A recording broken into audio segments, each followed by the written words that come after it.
In the last few years, we realized we're in the deepest crisis of medicine's existence. The cause of our troubles is actually the complexity that science has given us. And in order to understand this, I'm going to take you back a couple of generations. I want to take you back to a time when Lewis Thomas was writing in his book, The Youngest Science. Lewis Thomas was a physician writer, one of my favorite writers, and he wrote this book to explain, among other things, what it was like to be a medical intern at the Boston City Hospital in the pre-penicillin year of 1937. It was a time when medicine was cheap and very ineffective. If you were in a hospital, he said, it was going to do you good only because it offered you some warmth, some food, shelter, and maybe the caring attention of a nurse. Doctors and medicine made no difference at all. That didn't seem to prevent the doctors from being frantically busy in their days, as he explained. This was when the core structure of medicine was created, what it meant to be good at what we did, and how we wanted to build medicine to be. It was at a time when what was known, you could know. You could hold it all in your head, and you could do it all. If you had a prescription pad, if you had a nurse, if you had a hospital that would give you a place to convalesce, maybe some basic tools, you really could do it all. You set the fracture. You drew the blood, you spun the blood, and looked at it under the microscope, you plated the culture, you injected the antiserum. This was a life as a craftsman. As a result, we built it around a culture and set of values that said what you were good at was being daring, at being courageous, at being independent and self-sufficient. Autonomy was our highest value. Go a couple generations forward to where we are, though, and it looks like a completely different world. We have now found treatments for nearly all of the tens of thousands of conditions that a human being can have. We can't cure it all. We can't guarantee that everybody will live a long and healthy life.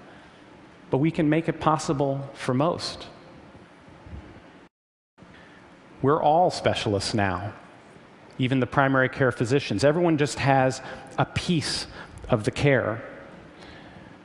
But holding on to that structure we built around the daring independence, self-sufficiency of each of those people, it's become a disaster.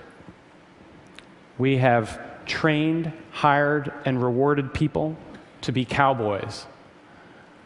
But it's pit crews that we need. Pit crews.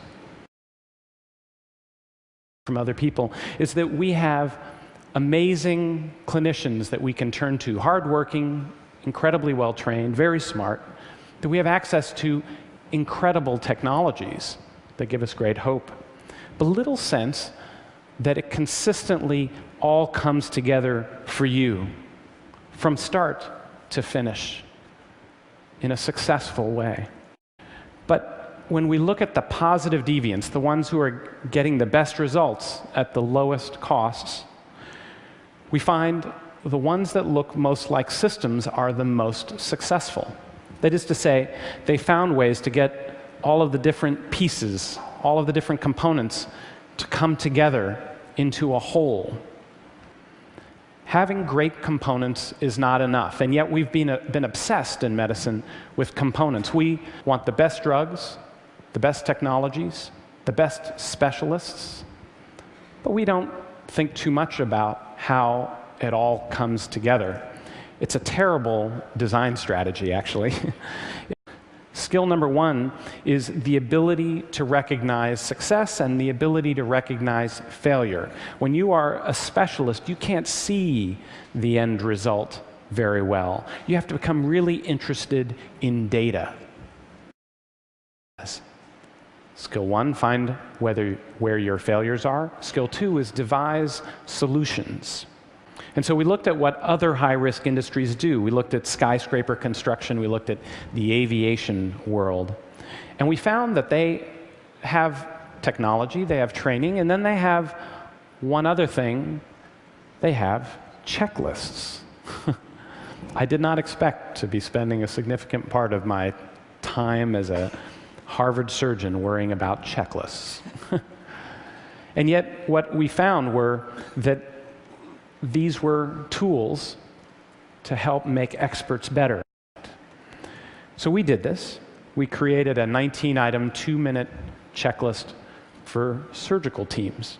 We had the pause points immediately before anesthesia is given, immediately before the knife hits the skin, immediately before the patient leaves the room. And we had a mix of dumb stuff on there, making sure an antibiotic is given in the right time frame because that cuts the infection rate by half. And then interesting stuff because you can't make a recipe for something as complicated as surgery in Seattle. We found that after they adopted it, the complication rates fell 35%. It fell in every hospital it went into. The death rates fell 47%.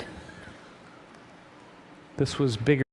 And that brings us to skill number 3, the ability to implement this, to get colleagues across the entire chain to actually do these things.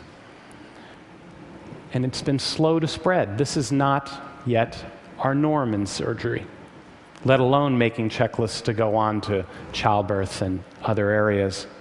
There's a deep resistance because using these tools forces us to confront that we're not a system, forces us to behave with a different set of values. Just using a checklist requires you to embrace different values from ones we've had, like humility, discipline, teamwork. This is the opposite of what we were built on: independence, self-sufficiency, autonomy.